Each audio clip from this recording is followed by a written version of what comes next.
گەرموگەشترین سڵاوەکانتان پێشکەش بینەرانی خۆشەویستی تەلەڤیزیۆنی کۆمەڵە.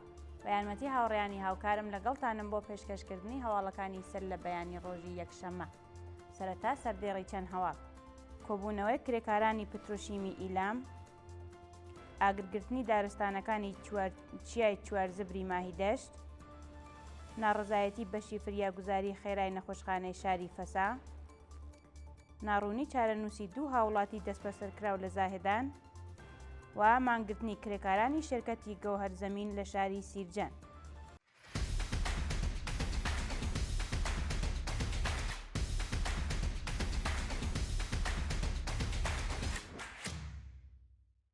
کۆبوونەوەی کرێکارانی پترۆشیمی ئیلام. ڕۆژی شەممە 3 خەزەڵوەری 1404 هەتاوی کۆمەڵێک لە کرێکارانی شەرکەتی پترۆشیمی ئیلام دژ بە کەمبوونی هەقدەست و نەبوونی ئیمنی شوێنی کار کۆبوونەوە. بەشداربووانی کۆبوونەوەکە ئاماژە بەوە دەکەن کە بەهۆی کەمبوونی هەقدەستەکانیان دۆخی ژیانیان لە خراپیدایە و خوازیاری بەرزکردنەوەی ئاستی هەقدەست بەپێی ڕێژەی هەڵاوسان، دابینکردنی بیمەی دەرمانی کارامە، ئیمنی شوێنی کار، ئەمنیەتی پیشەیی و ئیمکاناتی ڕفاهی، بەرزکردنەوەی ئاستی هەقدەست بەپێی ڕێژەی هەڵاوسان و هەروەها بایەخدانی ڕژیمی کۆماری ئیسلامی بە داخوازی کرێکاران بوون. ئاگرگرتنی دارستانەکانی چیای چوارزبری ماهی دەشت. ڕۆژی ڕابردوو بەرەیەکی زۆر لە دارستانەکانی چیای چوارزبر سەر بە شارستانی ماهی دەشتی کرماشان بەهۆی ڕووداوێکی نادیار ئاگری گرتووە. بەپێی ئەو وێنانەی بەدەستمان گەیشتوون، بەهۆی ئاگرگرتنی دارستانەکانی ئەو چیایە بەرەیەکی زۆر لە سروشت و لە وەرگەکانی ئەو ناوچەیە لە ناوچوون و مەترسی گەیشتنی ئاگرەکە بە ناوچەکانی نیشتەجێبوونی هاوڵاتیان لە ئارادایە و ژینگە پارێزان و خەڵکی ئەو ناوچەیە لە هۆڵی کوژاندنەوەی ئاگرەکەدان. شایانی باسە بەهۆی نەبوونی ئیمکاناتی پێویستی کوژاندنەوەی ئاگر و هەروەها هاتنی بە هێشتا ئاگرەکە کۆنتڕۆڵ نەکراوە و سەرەڕای مەترسی لەسەر گیانی ژینگە پارێزان تا کاتی داڕشتنی ئەم هەواڵە تەنانەت تیمێکی فریاگوزاری خێرا لەلایەن ناوەندە پەیوەندیدارەکانەوە ڕەوانەی ئەو ناوچەیە نەکراون. دەستبەسەرکرانی هاوڵاتیکی خەڵکی شاری مەهاباد بە مەبەستی تێپەڕاندنی ماوەی بەندکرانەکەی. ڕۆژی شەممە 3 خەزەڵوەر هاوڵاتیکی خەڵکی شاری مەهاباد بە ناسناوی سروش یوسفزادە بە مەبەستی تێپەڕاندنی ماوەی بەندکرانەکەی دەستبەسەر و ڕەوانەی گرتوخانەی ناوەندی ئەو شارەکرا. ناوبراو ڕۆژی پێنجشەممە 29 جۆزەردانی ئەمساڵ بە هێرشی هێزەکانی ئیدارەی ئیتلاعاتی شاری مەهاباد بۆ سەر ماڵەکەی دەستبەسەر و پاش 25 ڕۆژ لێپرسینەوە و ڕاگرتنی لە گرتوخانەکانی ئەو ناوەندە بە دانانی بارمتە بە شێوازێکی کاتی ئازاد کرا. ئەو هاوڵاتیە ڕێکەوتی 25 خەرمانان لەلایەن لەقی یەکی دادگای انقلابی شاری مەهاباد بە تۆمەتی تەبلیغ دژ بە ڕژیم حکمی 6 مانگ زیندانی تەعزیری بەسەردا سەپێنراوە. ناڕەزایەتی بەشی فریاگوزاری خێرای نەخۆشخانەی شاری فەسا. ڕۆژی ڕابردوو بەشی فریاگوزاری خێرای نەخۆشخانەی شاری فەسا سەر بە پارێزگای فارس دژ بە وەدینە هاتنی داخوازیەکانیان کۆبوونەوە.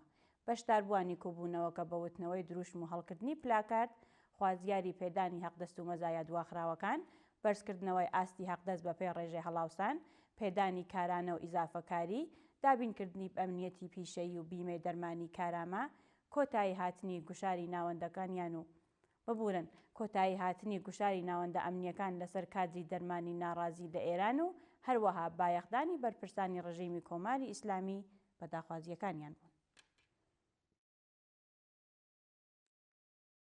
ناڕەزایەتی خوێندکارانی زانکۆی زانستە پزیشکیەکانی ئێرانشار. ڕۆژی شەممە 3 خەزەڵوەر خوێندکارانی زانکۆی زانستە پزیشکیەکانی ئێرانشار دژ بە لە خوارەوە بوونی کوالیتی خواردنی سلف کۆبوونەوە. خوێندکارانی ناڕازی بەڕێزکردنی خواردنەکانیان لە نێو سالۆنی ئەو زانکۆیە و هەروەها کۆبوونەوە لە بەردەم بینای ناوەندی ئەو زانکۆیە، خوازیاری باشکردنی کوالیتی خواردنی ئەو زانکۆیە، دابینکردنی سرویسی هاتوچوو و هەروەها ئیمکاناتی ڕفاهی، کۆتایی هاتنی گوشاری حراسەتی زانکۆ لەسەر خوێندکاران، گەڕانەوەی ئەو خوێندکارانە کە بەهۆی دەربڕینی ناڕەزایەتی دژ بە گەندەڵی لە خوێندن بێبەشکراون و هەروەها ئازادکرانی خوێندکارانی دەستبەسەرکراو بوون. کۆبوونەوەی ناڕەزایەتی نانەوایان لە مەشهەد. ڕۆژی ڕابردوو کۆمەڵێک لە نانەوەکانی مەشهەد دژ بە پێنەدانی یارانەی ئارد و هەروەها کەمبوونی داهات لە بەردەم ئوستانداری ئەو پارێزگایە کۆبوونەوە. بەشداربووانی کۆبوونەوەکە ئاماژە بەوە دەکەن کە بەهۆی پێنەدانی یارانەی ئارد و لەسەرەوەبوونی تێچووی پیشەکانیان دۆخی ژیانیان لە خراپیدایە و ئەگەری هەیە لە داهاتوودا توانای بەردەوامی پیشەکەیان نەبێت. لە بەردەوامی کۆبوونەوەکەدا ناڕازیان خوازیاری پێڕاگەیشتنی دادپەروەرانەی ناوەندە قەزاییەکانی ڕژیمی کۆماری ئیسلامی لەسەر سامانەی نانینۆ، کەمکردنەوەی تێچووی کڕینی ئارد و کەلوپەلی پیشەکەیان و هەروەها پێدانی یارانە و پشکی ئارد بوون. ناڕوونی چارەنووسی دوو هاوڵاتی دەستبەسەرکراو لە زاهدان. لە ڕۆژانی ڕابردوودا دوو هاوڵاتی بەناوەکانی ئیبراهیم و سادق لەجەیی لەلایەن هێزە ئەمنیەکانەوە لە شاری زاهدان دەستبەسەر و هێشتا چارەنووسیان دیار نییە.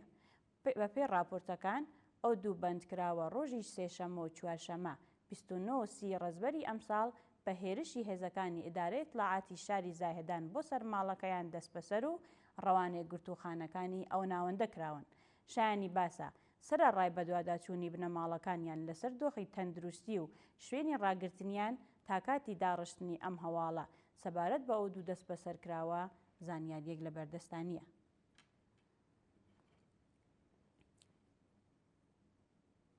دوایین هەواڵمان سەبارەتە بە مانگرتنی کرێکارانی شرکەتی گەوهەرزەمین لە شاری سیرجان.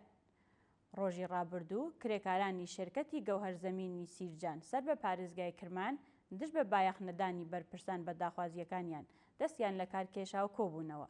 کرێکارانی مانگرتوو ئاماژە بەوە دەکەن کە بەهۆی نەبوونی ئیمەنیوی شوێنی کار و هەروەها سەختی کارەکەیان لە ساڵانی ڕابردوودا کۆمەڵێکی زۆر لە کرێکاران تووشی ڕوودا بوون و سەرەڕای ناڕەزایەتی کرێکاران دژ بە نەبوونی ئیمەنی بەرپرسانی ئەو شێرکەتە بایەخ بە داخوازیەکانیان نادەن.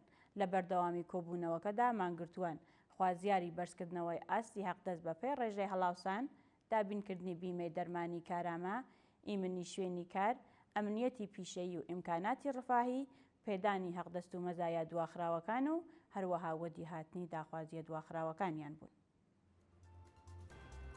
بینەرانی عەزیز و خۆشەویست، هەواڵەکانتان پێشکەش کرا. هەر شاد بژین.